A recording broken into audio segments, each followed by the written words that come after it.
Hey, I'm Ron Cecil. Welcome to Cutting for Sign. Today I've got Kenny Hamlett coming to us from his bus of adventure. Yes, the bus adventure. Nice to meet you guys. How you guys Yeah, doing today? you as well. We're doing good, man. I'm doing well. How are you doing, Daniel? Terrible. Thanks for asking. Can I go Well, we into it won't for dwell 20 on or that 30 then. We minutes? won't dwell on that. He might need to emote for a little while. It's best just to let him finish. Yeah, man. Kenny, what are you doing on a bus? Why do you live on a bus? Man, this is a part of my quarter life century crisis. I okay, so when I was in high school, I came across tiny homes and I was like obsessed with them. And we had this little barn in the backyard, and I was trying to convince my dad to let me build it out. And he's like, "Nah, don't touch it." And then I went in, cleaned it all out, got it prepped, stoked as am I allowed to cuss? Oh yeah, yeah. Okay. Oh, yeah. Like wait, stoked as hell to like get in there and like start to make it a space to live out of. And the second I got it clean, like spick and span, he then decided he was going to turn it into a hay barn.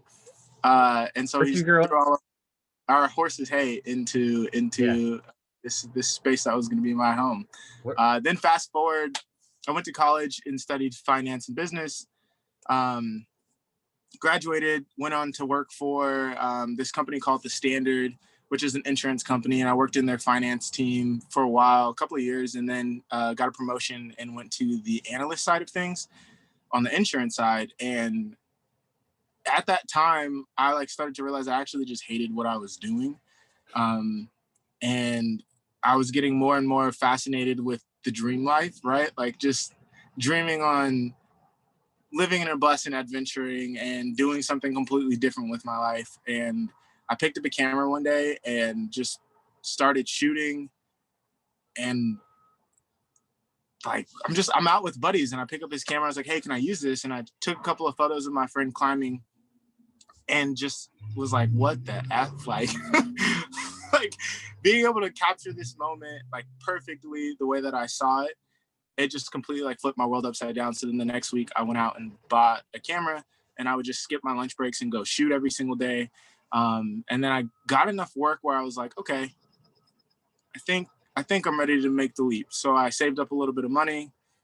And then I had enough client work and I quit my job. And then a couple of days later, I bought a bus. Real quick, man.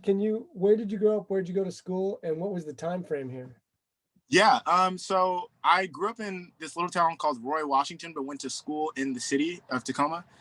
Then when I graduated, I went to first University of Idaho, which was quite honestly a shit show. Like I wasn't prepared for school. And I was an athlete as well. And so I would just party a lot and not really focus on the education side of things.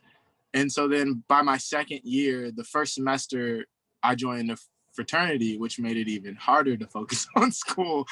And things just kind of got carried away. My coach at the time decided she was going to leave and my brother was going to school in Utah. And so she went to Utah State, didn't know my brother was already there. So she had this meeting and met the team and she never told our team this. And I don't even know if this story has actually been told before, but so she went to Utah State and my brother calls me. He's like, "Bro, your favorite coach is here." And I was like, "What are you talking about?" Nate never said he was going to go to like collegiate coaching. And he's like, "Nah, your second favorite coach." And I was like, "Coach Murray got a coaching job?" And he's like, "Come on, dude, Yogi's here," which is my college coach at the time. And I was like, so then in the middle of this call, I started to get a call from Yogi because the meeting is over, which is my college coach at University of Idaho, who didn't even tell this like anyone on the team or anything that she was potentially leaving. She was just going. What sport were you playing? Track and field. Okay. Didn't tell anyone she was leaving. And so I get this call from her and she's like, "Don't say anything to anyone. I don't even know if I'm taking this job." But my brother had literally just told me she officially had been announced as the head coach or like as the sprints and jumps coach. And so I was like, well, shoot, I have a lot to figure out. I don't even like, the only reason I was staying at University of Idaho was because of this coach that was giving me an opportunity, because I wasn't a great athlete, but at like from high school, I didn't have the numbers, but I was like athletic. And so she saw that in me and gave me a chance. And granted, that whole entire freshman year of mine, I was ineligible. So I would literally just go to practice every single day. I'd watch their practices. Then in the evening, when everyone left Kibby Dome, I would go out and do the practices. And so I would train on my own because I was ineligible, which we found out like 60 days into practice, which is how clearinghouse goes. And so then, then the next year I come out and obviously she's getting ready to transfer. My grades are shit in the bed. And I was like, well, I don't know what to do. So then Thanksgiving break comes around. I drive out to Utah to go visit my brother and was just enamored by this like beautiful place. And I just never had seen that much snow before either. Just like, it was crazy. It was such a, I don't even know how to explain it, but there was just like this moment, like this is it. Like you just gotta take the leap of faith. And so I transferred schools and then ended up getting a scholarship when I transferred over there. But that was, I think, one of those first moments where I was just like, listen to your gut and just fucking like do it. Like you just never know. Yeah. So I transferred over to Utah State, which then I cleaned up like just everything kind of in my life at the time. Like I stopped going out and partying as much. Just really focused on, I wouldn't say as much school, but definitely focused in on track a lot more, and cleaned up my grades a lot as well. Like I graduated, so I was able to graduate, which I don't think I would have done if I stayed at University of Idaho.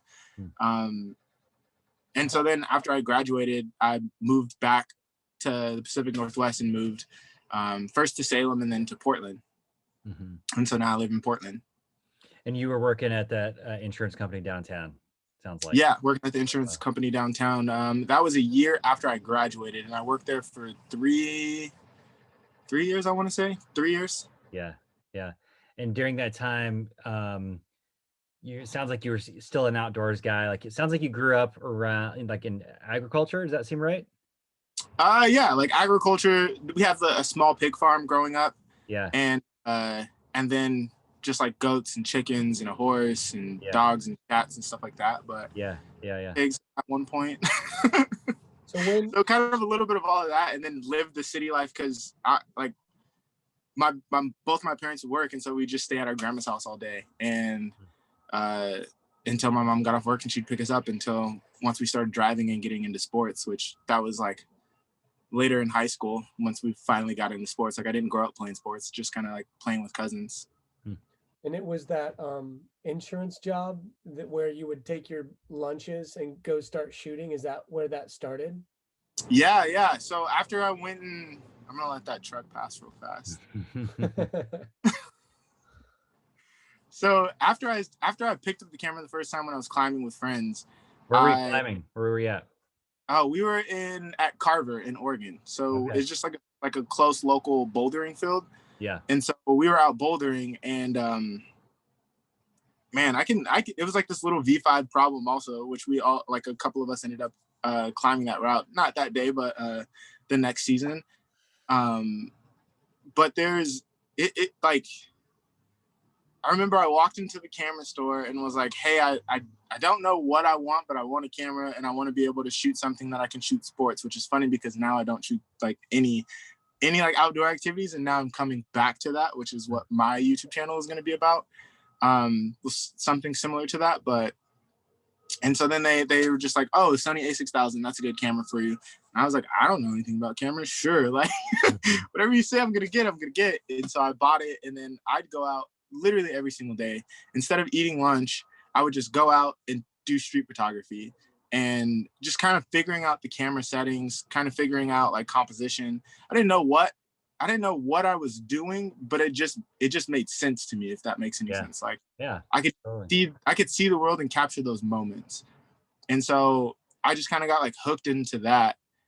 And I just kept shooting every single freaking day. Like there was not a day that I would go by that I wasn't shooting. And so then I got decent enough and I started figuring out social media, and I pitched my very first client, which is this company called Boy Sport.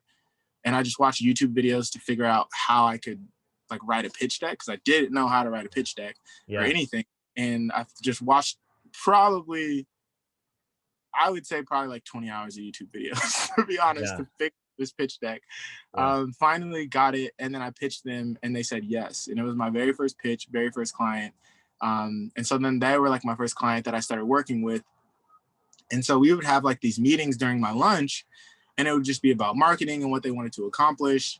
Yeah. And I would realize like I'd be so juiced and like jazzed, like excited about these meetings, and then I'd come back into work and just be like, fuck, I don't want to be here. Like I hate it. I'm dying here. And to give some context for people outside of our world, outside of Portland, you were working for maybe one of the biggest employers in downtown Portland in the Definitely. most kind of matrix office setting that you could imagine. Yes. It's like what you see in movies. Yeah. And Boys Fort is a kind of a famous retailer in Portland in that they were seasonal at first, and then they've kind of like they're really cool curated stuff. Curated is like the hottest marketing word in Portland in the last decade. And and I think Portland prides itself on curating fucking everything. Salt, knives, socks, like whatever the fuck you want. What does that mean, curating? Handpicked, like handpicked, like it's what the title curator would be given to a guy who like finds the pieces of art in a museum. Yeah, that's the only context I know it in. Oh. Yeah. So so for some guy who bought an entry-level mirrorless camera from Sony, I don't know if that's an entry level, but yeah, no, it is. It's definitely their entry-level camera. Yeah. Suddenly you had the balls to take like 1 to 10 steps forward to and I also want to say that the marketing landscape of Portland is like a feeding frenzy in the Great Barrier Reef. Like we live in the epicenter of marketing bullshit. Like we have the biggest agencies on the West Coast. Like we have like everybody who is connected to marketing is going to name drop all of the big companies in town and said that they've worked for them. And it's like kind of disgusting and also kind of amazing. And yes. And so you're like 1 in a million. Like you're not, or not even 1 in a million. You're like, you're as common as everybody here. Say that again. I said 1 in everybody here, because everyone here owns a camera, can be a photographer, do something marketing. It's like it's so difficult to stand out, and that's why I think that I went the social media route instead of photography, because I was like, photography, there's no way in hell I'm gonna get a job. Like I'm just like I see the standard of work, and I knew that I wasn't necessarily there, but I knew that I could get there, and I wanted to find a way to get paid to get there. And the fact that you did that says something about your work, because it's really hard to stand out. And great job. And so then you unplugged, right? Like you hit the ejector seat at that office building, and you started doing all this work. And I also want to touch on the fact that like I've been in the outdoor industry. I've been a rock climber since 1997. Holy shit! An avid rock climber. I have rock climbed all over North America, all like from Mexico to Canada, Europe, Africa. Like I've been a lot of places, and we're gonna put this in 2 places, mostly on the podcast and also YouTube. I can count on my hands how many friends of mine are climbers and a person of color, and I want to point that out because it's uncommon, and it needs to not be uncommon. And you are in that world. So like, how are all of these like like you're like in one way having to like show your like be seen out in your work, and another way like you totally stand out in other ways. And you're a kind of guy that is obviously like very, very comfortable with who you are. Like you can see that right away just talking to you. So like, did any of those things I know I've just asked you a lot of stuff. No. I'm tracking. Okay, good. But I mean, like, what was that? Number one, what's it been like to do something as a black man in the outdoor industry in the Pacific Northwest? Like every time I grew up the only white kid in an all Hispanic neighborhood, and my best friend was the only black kid in an all Hispanic neighborhood, and and so every time I'm in a room full of white people, I'm like, I'm a little nervous. I don't know why, but I'm a little nervous because my childhood, that was not the case. Yeah. And so if I'm in a room and I see any other person of color, I'm like, I'm just like, hey, how's it going? Are you okay? And they're like, what the hell are you talking about? So like, tell me, what's it been like for you as a Black dude climbing? Like, well, I mean, like that's its a whole other thing. I'm going to bring it back around, but Yeah, no, for me, so that's actually how I got into social media and everything. yeah. I started climbing when I graduated college. The year after, I went back to Utah to visit some friends, and they were just like, "Hey, you want to climb?" And I'm like, "Hell no," but I'll I'll go with you guys. Yeah. And then they just were like, "Come on, just try it, just try it, just try it." And I'm like, "All right, cool, peer pressure, you won. I'm gonna try it." And I remember just like getting on the wall and just like looking at this tiny ass rope first of all and being like, that shit is not holding my big ass body, like that. Not gonna happen. Whatever, whatever. Like, you're telling me I'm fine, whatever. So then I get on the wall, and normally I like will search things before I do it. I want to put my time in and figure out like if it's something that I should or shouldn't do. Didn't do it with the climbing thing. It was just a spontaneity moment, and I was just like, all right, cool. I get on the wall and I'm climbing, and I was just like, dang, I'm tired. I want to come down. And they're like, no, keep trying. Like, you got to try hard. And I'm wearing my friend's like shoes that are like 2 sizes too small, which is funny because now that's the actual climbing shoe that I would That's wear. what you like, wear now, yeah. yeah, like, to put it in reference, he wears a size 9 street shoe and I wear a size 11 street shoe. And so I'm like squeezing my freaking feet into these things, and like this sport just sucks all the way around. Yeah. And they're just like, come on, you got it, just like keep climbing. And then I get higher and higher up where I'm like, all right, I'm out of my comfort zone now. I'm like, Yeah. This is too high off the ground. I don't want to do this. I don't trust the rope. And I'm like clenched onto the rock, like like, nah, guys, like, just lower me. And they're like, no, you got to do it. And I'm like, I don't even want to let go because I'm going to freaking fall to my death because this rope is going to snap. There's no way it's holding me. Like, we're not letting you down. And so, damn. So they like made me go up, kiss chains. They lowered me down. And after I kissed the chains, I was like, this sport is so fucking amazing. Like, because I pushed myself further than I normally mentally would. And I hadn't had that experience since I ran track in college, because it's always like in at that level, your coaches are going to push stuff at you that like physically they know that you should be able to get close to accomplishing it, but mentally you have to get past so many barriers. And that's what climbing was. And it just like, same thing as buying my camera. Like, I went home, bought climbing shoes, a chalk bag, and then joined Planet Granite, and I climbed 5 times a week. Like, I was climbing way too much in the beginning, managed to not get hurt, and just got obsessed. And then I started to realize, like, there were no Black people around when I go climb. There were hardly any people of color at all. Yeah. And I'd go to Red Rocks. I'm in Utah climbing. I'm like going all over the country climbing, Bishop, Arizona, like just everywhere. I even climbed in Ireland when I went to Ireland. And there's just like, I started recognizing that there were no people of color doing this sport. So then I started looking into it, and I found Bach Crew, which is Brothers of Climbing. I follow those guys. Yeah. Yeah. And so I found them, and I saw that they were doing a Color of the Crag event. And I started meeting with some of my Black friends out here and was like, we got to do something about this shit. Like, there's got to be something out in the Northwest for us, because there are so many, like, there are enough of us where there's a community, but there's no one that's really doing anything. So then I started this page called Climbing in Color. And I started writing for Melanin Base Camp. And when I started writing for Melanin Base Camp, it was crazy, because at the time, like, she didn't have a huge following. And now if you look her up, they like, Danielle has like 85,000 followers or something crazy like that. And they're pushing out article after article. And it's amazing because I was a part of the start of that. And it was cool because it was like therapy. I got to write about shit that I was experiencing, and then people were actually reading it and then commenting on it. And like, it was good. Like, I felt like I was heard for like that one time, and like seen for that one time. And so that was amazing. And then because of the writing, I also got into like modeling, which is funny because that's how I ended up getting into filmmaking.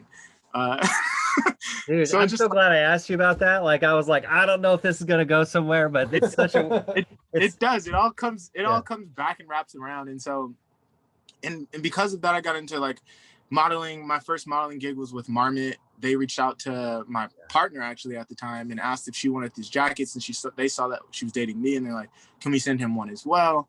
And I was like, hell yeah, send me a jacket, I'll wear it. Yeah. And then Yeah. I like did this video of me doing a back tuck in the climbing gym, just like a backflip. And then they reached back out. It's just a backflip, guys. Simple backflip. And they reached out to us and were like, hey, do you guys want to be a part of our next campaign? And I was like, what? I'm not a model. Yeah, sure, I guess. And so then that turned into like one modeling gig and then another. And then I got picked up by an agency in town, which is Option, which is crazy because they're like the biggest, best agency in Portland. Yeah. Like all the big brands use them. Yeah. And my son's with Option, and I've done a little work for Option too. And by the way, I live across the street from Planet Granite. Oh shit! Nice. Yeah. I almost moved to the apartments next door to the south wall because I was like, I just want to climb every day, and if I'm like there, walk over and climb. And I realized it was like I was starting to become like way too obsessed. Is there only one Planet Granite in Portland? There's one Planet Granite in Portland. So you were climbing at the same spot? Yeah, probably at the same time. Yeah. Yeah, I wouldn't doubt it. Yeah, I actually tried to quit climbing, and then we've been in this neighborhood for a while, and then Planet Granite showed up, and like I was like, well, I can't. And then I remember paying for a full year family membership before they even opened their doors. And nice. Yeah, you definitely have to quit at that point. To share something that Ronald did recently, we actually were, well, I guess we didn't have a whole podcast discussion on it, but it was kind of the center of it. It was Half Dome, correct? Yeah. And the way that you climbed it was called what? In a day. Well, I know you did it in a day, but it's not free. Just for the lay person, I've done some climbing way back 20 years ago, but I don't know the lingo anymore. It was like not free climbing, not free ropes, soloing. not free soloing. Yeah, by free climbed it. But free I did. Well, nice. I didn't free climb every pitch because there was some hard pitches in there that I climbed the rope, following a guy who was free climbing the harder pitches. But it was like a dream. You know, I was like you, like the climbing bug bit me like hard, like nothing else in my life ever had. And I grew up in eastern New Mexico. There's no cliffs, there's no rocks, there's like nothing out there. And I, found it at like summer camp or something, and then happened to move to a town in North Dallas that had this one of the first rock gyms in the whole country that was open in the 90s, that was made in a grain silo. Jeez. And suddenly, this like teenage boy can now climb hundreds and hundreds and hundreds of feet at a session, because like some of those routes were 110 feet tall. Yeah. And when you're 17 and just raging testosterone and like all of a sudden you have this like giant neck and like tiny chest and like big triceps. And we got to travel a lot. We'd go to Mexico, we'd go, all over doing that. But it just like, there was pictures of Yosemite. I'd never even heard of Yosemite. Like I was like, what the, but I saw these pictures, these posters, these stories, and I was like, I have to go there one day.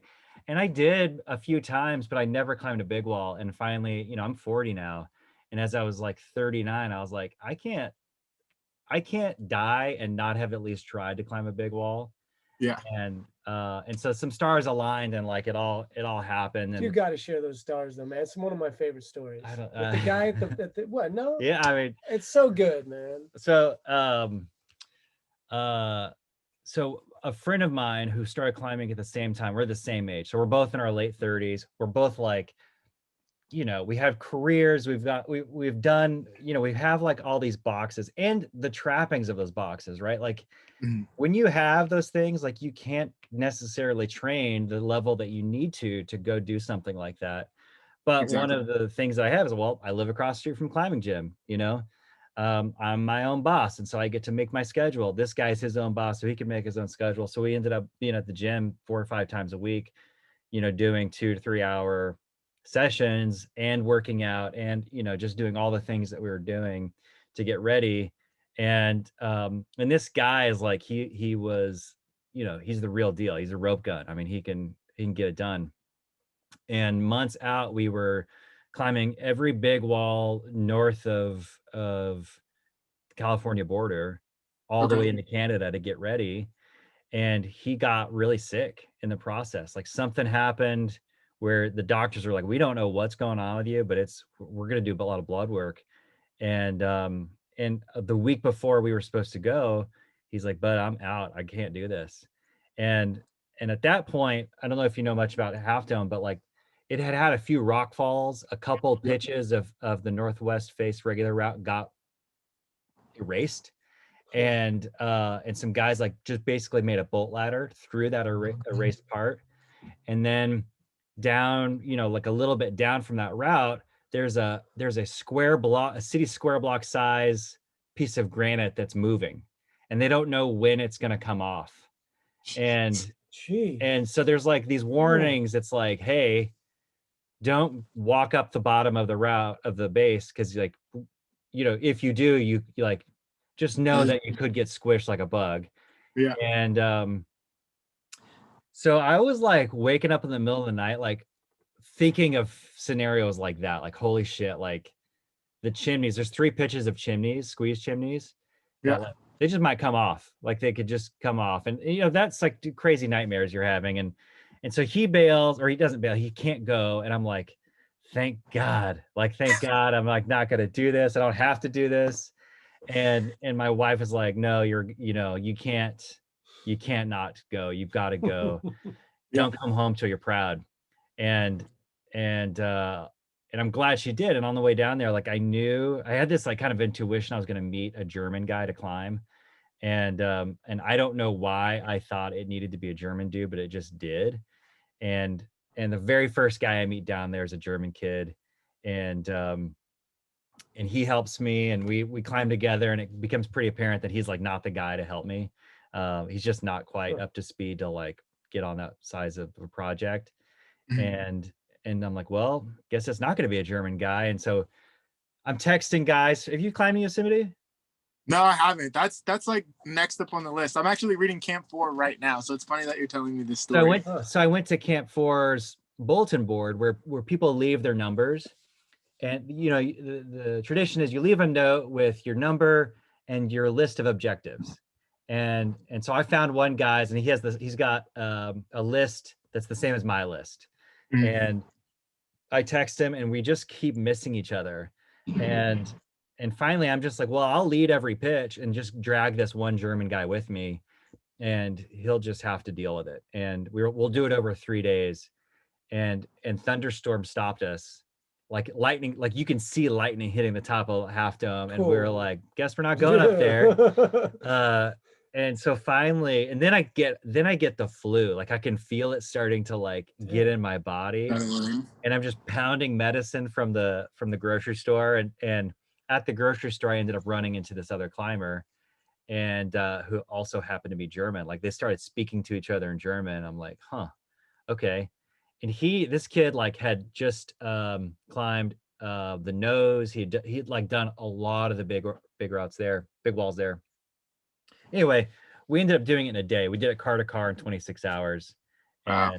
And 19 hours on the wall, and just hauled ass. And I wish I had done it in my 20s, but I'm glad I went and did it. It's good. If you just get out there, know you're going to be way in over your head no matter what, but you'll learn fast. It's pretty badass.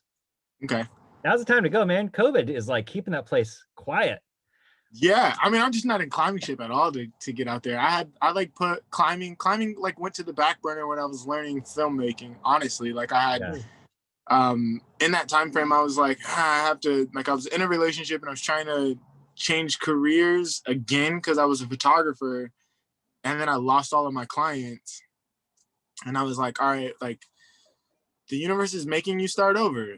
What do you want to actually do right now with your life? Like, that's a good question. Right. Yeah. And so I like realized that like I wasn't that passionate about photography, and I didn't necessarily like, I loved it, but what I really loved was the story involved in photography, which is why I like street photography, because you kind of go out and you're just like observing people's lives. Yeah. And that's all filmmaking truly is, especially on the documentary side of things. You're just observing someone's life and telling their story. So I was like, well, F it. I'm just going to get into video work. And I just had to figure out a way to to like still again make money doing it, because documentary work is not the way to make money. How long ago was that? What year was that? This is a year ago. Oh, okay. So you moved Almost. into filmmaking very recently. Yeah. I mean, all of this is in a very short period of time. I picked up a camera my first time about 3 years ago. Got it. Thank you. Yeah. Ever. The first time I ever picked up a camera was about 3 years ago. And that point, 2 years in, I lost all my client work, and then I was like, all right, got to figure it out. I had like this book deal that kind of like floated me for a tiny bit because it was a pretty decent sized project, and then I lost all my clients, didn't have any money, like negative $1,000 in my checking account, had to do Postmates to like figure it out, and I'm still like in this relationship that I'm trying to work at. No, I lived in the house at the time. I hadn't even, the bus was empty, it was gutted. I just didn't I didn't put any time or energy into it. This bus story is funny because once I broke up with my partner, or like our relationship ended, I was like, oh shit, I don't know where I'm gonna live. And so then at that time I was like, all right, like you gotta actually finish this bus. It's like this project that's just like sitting over your head this entire time. Like you need to finish it. And so in 2 months leading up to us moving out, I was like, all right, you got to gut it all, put the installation in, and then get a bed frame in. And so that was what I lived in August when I moved out into the bus. Yeah. By the way, I want to ask you about your documentary and the filmmaking project. You're never in climbing shape for Yosemite. So you just have to go and just let Yosemite train you, because you can be black belt and get just like slammed on the floor there. You still trained your ass off though. I still train my ass off, but like you gotta just know that like you're gonna get wrecked, and it's only climbing in Yosemite that makes you ready for Yosemite. The other part of that story, and this is one thing that was also scaring the shit out of me, is my best friend, whose name is also Daniel, that we started climbing together as teenagers, and he's like a 5'14" climb, like he's climbed 5'14s. He lives in Bishop. He's climbed big walls. I think he just missed climbing the nose in a day. Anyway, he's a badass climber. He's an incredible athlete, and he was trying to talk me out of climbing Half Dome, and did so like a few times. Like, you don't need to do that. Like, just try something else. Why? He didn't think I could do it. That was too big a project to start. And really so fuck you, Daniel. anyway, like, go back to the documentary, man. Like Daniel and I were just talking about like our passion for story, like our love for story, and how much we're always looking for the story. And it sounds like you got bit by that story bug as well. And in your, in this moment of like, I don't know what I'm going to do, like you were like, I'm going to double down on story. I'm going to double down on filmmaking. Like, what was the door that opened over there? So when I got into like the filmmaking side of things, what happened was I had this production company called Muse reach out to me, and they're like, hey, we need a model for this project. Are you interested in it? And then I was like, I don't know, like what's your guys' rate? And their rate was shit. And I was like, well, I definitely am not going to go through, I don't even know if I should even say this out loud because it's probably going to get me in trouble, but it's fine. I was like, I definitely shouldn't go through the agency because they're not going to let me take it at that rate, because it was like $100. Yeah. And I'm like, I can't shoot with you guys for $100 like that. That's like the rate through the agency is $150 an hour. Like and you would get $100 for the entire day. Yeah. And I'm like, holy shit, I don't know if I should take it. And I'm talking with my partner at the time, and I'm like, this is an opportunity to meet a production company that's local, and I've been really trying to do that and get into video.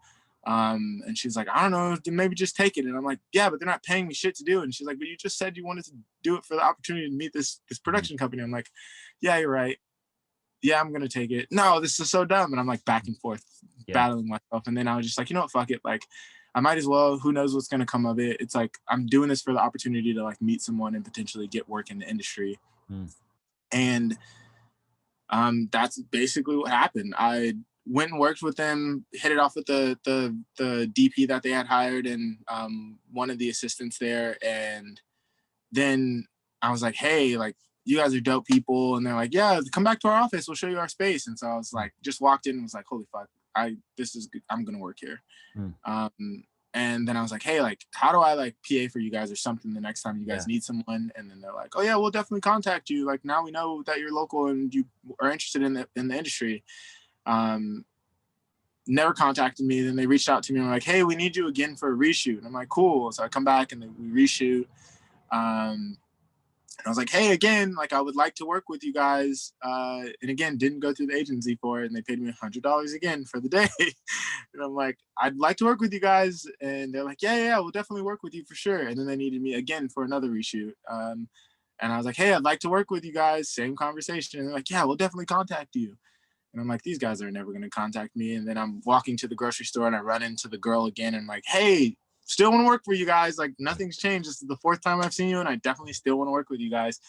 And then they called me like the next day and were like, hey, we need a PA tomorrow. Are you available? And I was like, yep, I'll be there.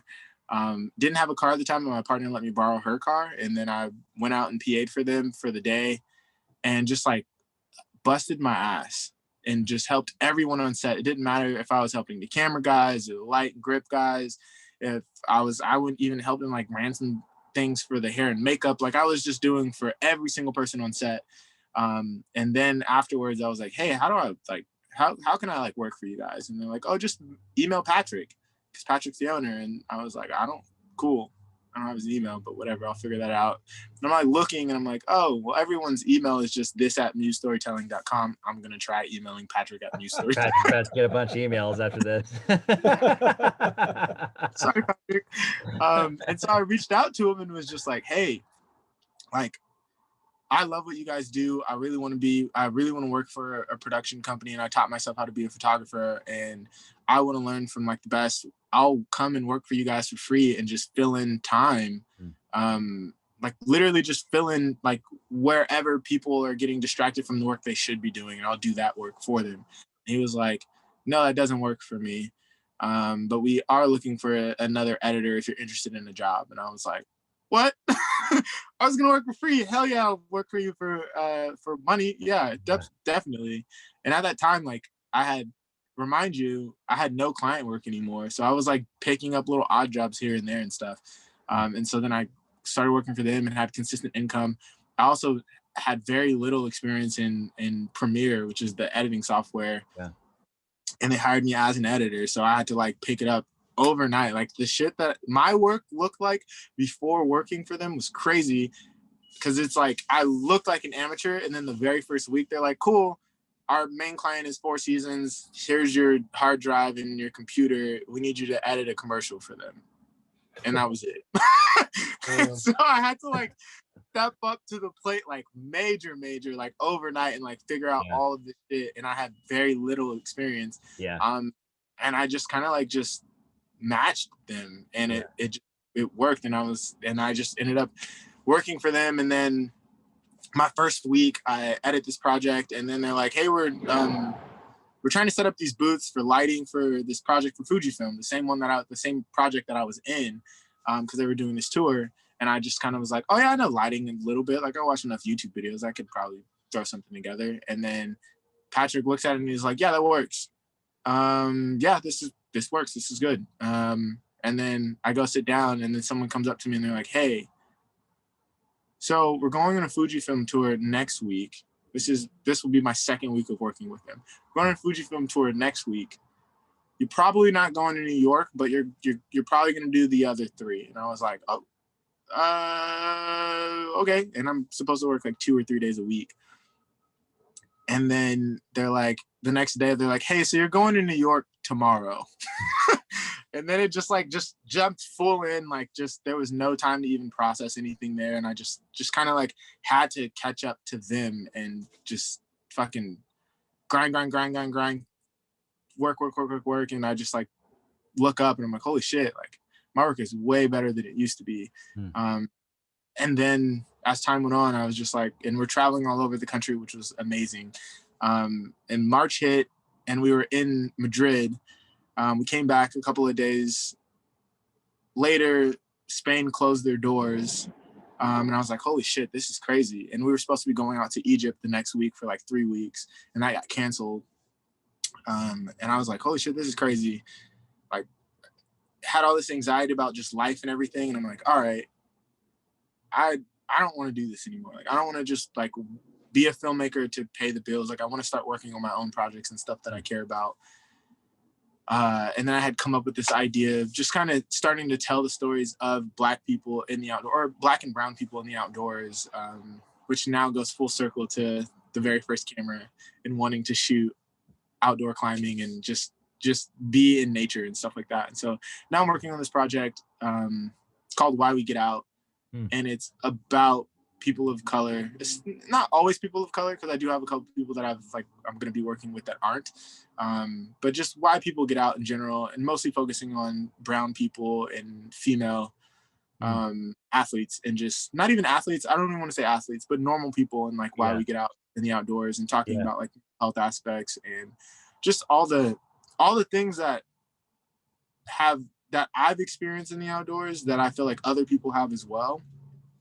And it's the content that no one's putting out right now. Like, no big brand is there. No one's touching these stories. It's always about like these super dope athletes that are doing crazy shit that we'll never do. Like, one, we'll never be able to afford to do it. And then two, like, I'm never going to be good enough to do that kind of shit. And that's like, it's inspiring. It makes me want to get out. But at the same time, like, I want to make projects that other people can see themselves doing.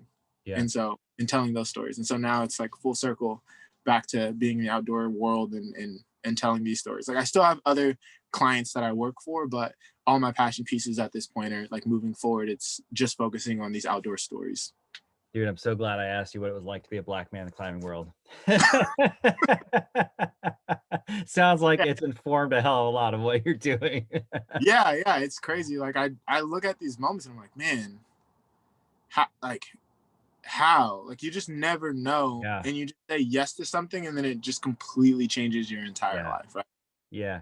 You're a pretty young guy, right? It sounds like you're in your mid-20s. 29, turned 30 in March. Okay. You know, the cool thing is I think the older we get, the more we start to believe the bullshit that things can't change. And I know that, like, in your 30s, especially your late 30s, you're like full on inoculated to doubt, like doubt and resistance to things changing are like your baseline, you know, which is bullshit. It's just real bullshit. And I think the magic of being young is like, you just think that things can happen. I mean, I was 25, ended up working for a company in England. I mean, it was just like happy accidents along the way. And one day they're like, okay, here's an org chart to our company. Here are all the roles that are open. This is the oldest British car automaker in history. Jeez. What role would you like to do? And I was like, because I didn't know better. I didn't know to not think that this is possible. And I'm like, well, I'm like looking at like all the things like engineering, like literally like engineer, quality engineer, like all this stuff. And I'm like, I kind of know some stuff about the internet. I'll be the internet marketing guy. And they're like, great, here's 30,000 pounds, go build us a website and like go hire an agency and get this shit done. And next thing I know, I'm like in like, you know, design meetings in London and blah, blah, blah, blah, blah. And it's just like, I don't know what I'm doing. And I'm like building the airplane as it's like taking off. Yeah. And I think that's the magic of being young and not knowing better. And what I'm trying to do all the time is like remind everyone, like the movie Hook with Robin Williams, like magic still exists. And no matter what your age, like you can come back to it. And I mean, I can't even tell you like how many of my clients like are in a similar space that you were, and they were like, they've been very comfortable with their corporate jobs. They're making great money, and they really want to live in a van. You know, like that's like actually what they want to do. Like if they could just like flip a switch, they would have a camera, they would be working for doing this kind of thing, they'd be telling stories, and they'd be living in a van. But the Hook and the prison, the velvet handcuffs of comfort and like the nice house and all of that stuff like gets them stuck, and they're like, I don't know what I've done with my life. And from the Yeah. outside, you're like, what are you talking about? You're having a great time. Like, you're at this beautiful house, you got a beautiful wife, like, and they're just like begging to get back into that place. Mm-hmm. And I think it's amazing that like that's your story. Like, your story is like, nope, I refuse to not believe in magic. I refuse to believe that like something's not going to work out unless I step through it. And that's the pattern I'm seeing in your life. Is like, I'm just going to take this risk. I'm going to fucking go to Utah. I'm going to, like, put my finger in a little bit, or my foot in, like, the office world. And you're like, hell no, like, this is Yeah. not for me. Yeah. And that's did you grow up religious at all? I did. Yeah. I grew up in the Pentecostal church, and then Yeah. I was non-religious. And then when I went to Utah, I became Mormon. And when I moved from Utah to Salem was when I was like the most active Mormon at the time. Yeah. And now I would say I'm not religious. I don't believe in like the congregation of religion at this moment. Yeah, but definitely still like religious, and I pray and things like that. But so how did like your spiritual formation like inform or lead you? I mean, like, you said you pray. Like, does that mean you asked for help along the way in this path? yeah, definitely. Like it's Yeah. I think for a while I like wasn't praying, and then I recognized like it's hard for me not to believe in God, right? Like Right. to see all of the miracles that have happened in my life, and the things that like I've the places that I've been, and the things that I've experienced. I'm like, there's no way that God doesn't exist, right?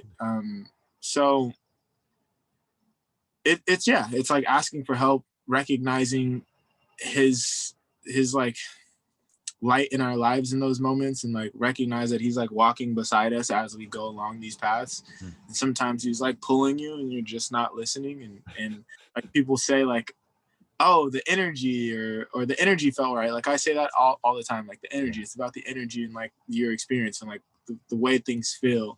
And so it's confusing because it's like I believe in like this whole like universe energy thing, but I also believe in God. And to me there's no difference between the two, the way people talk about them. Right. Right.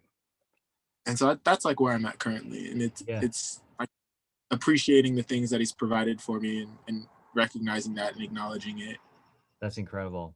So what's this? So this documentary that you're putting together with this story, man, like how much does that play into it? Like just that, like the idea that there's an outside force participating somehow. Is that in there?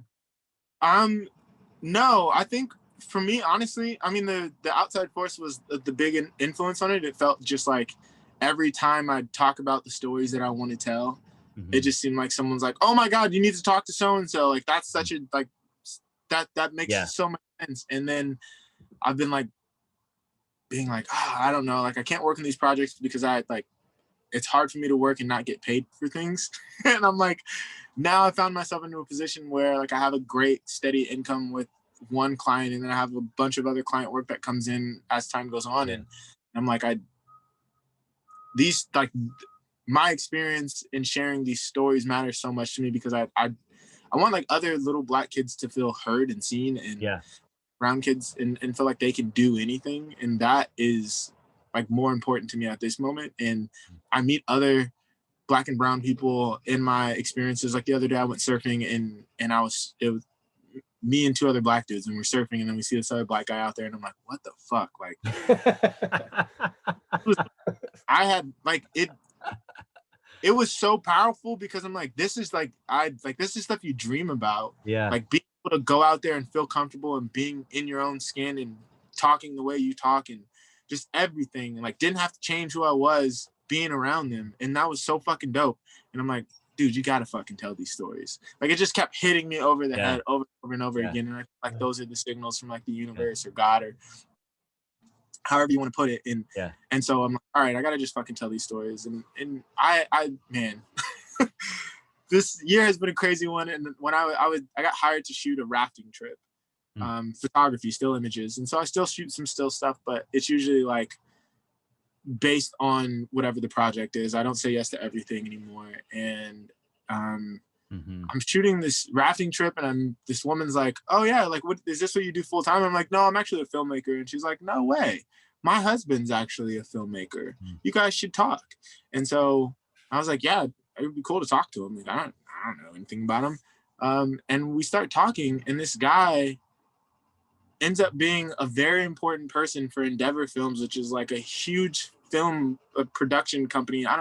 They do all of, like, a large portion of very big Hollywood films. And so then he's like, afterwards, he's like, I like you as a person. Like, I want to see what we can do to, like, try to get you in the industry. And because there needs to be more Black voices. And I have this big project that I really, really want to do. And this smaller one that I'm working on now is kind of a proof of concept so that I can do this larger project. And he put me on the phone with the guys, the HR from Endeavor, and they're like, I love this.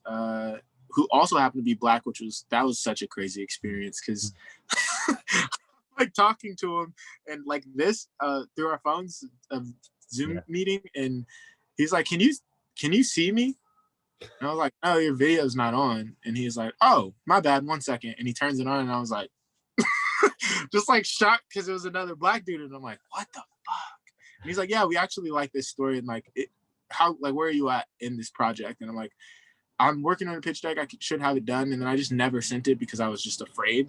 And then, and that's been like a couple of months now. And now I'm like, all right, dude, just fucking start doing these stories. Like, the universe is being like, do it. I will give you anything you need to do it. Yeah. You better fucking do that. I'm going to find your damn van, and then I'm going to start rocking on the side of it, dude. Okay, well, here's a couple things. Number one, I'm all in. Whatever you want from me, even if it's just encouragement, I don't give a shit. Like, you want me to be out there rock climb with you guys, I don't get, like, just mentioning, I don't care, anything you want, I'm all in, because I think this story is profound. There's Real Rock, I'm sure you've heard of Real Rock. You know, they're doing a story on people of color, ice climbing. Yeah, with Conrad Anker. I mean, he's kind of, you know, big deal.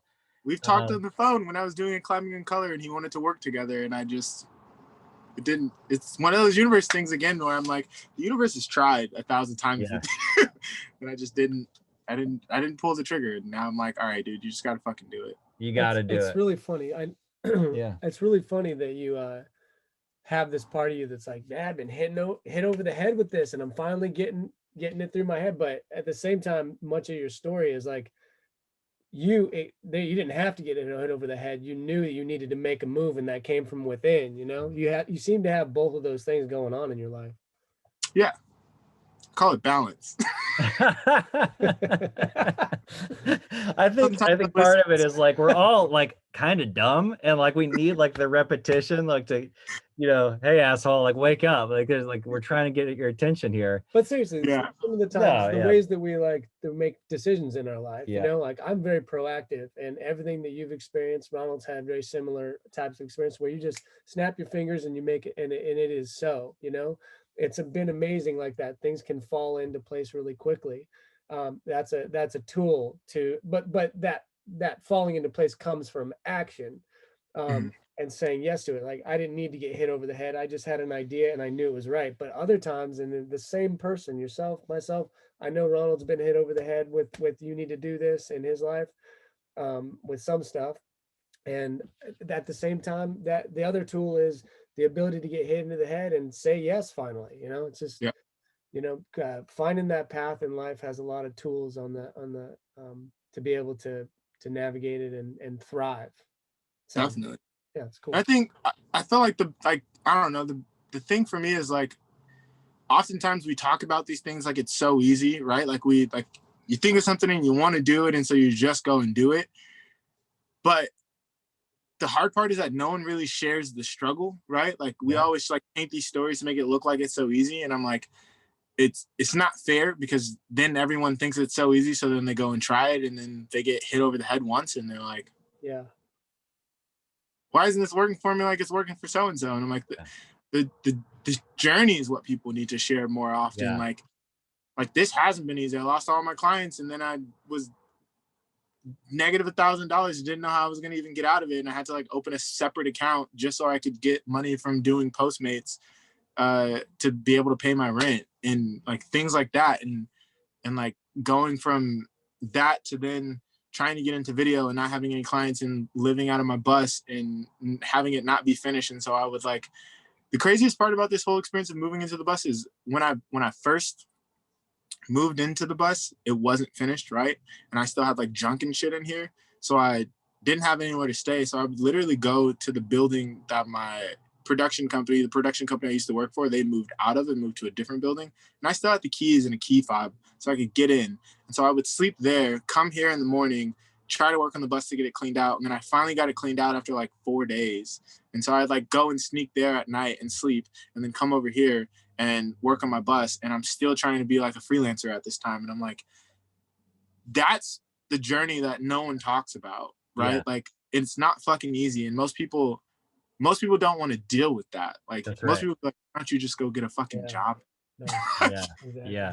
Your resume's good enough to go work somewhere. Like go have a job. Why did you quit working for the production company you're working for if that's the case? And so it's like that kind of stuff that I don't want it to just be known that like, oh yeah, I thought about doing this and I did it. And then I got a camera and then that worked out.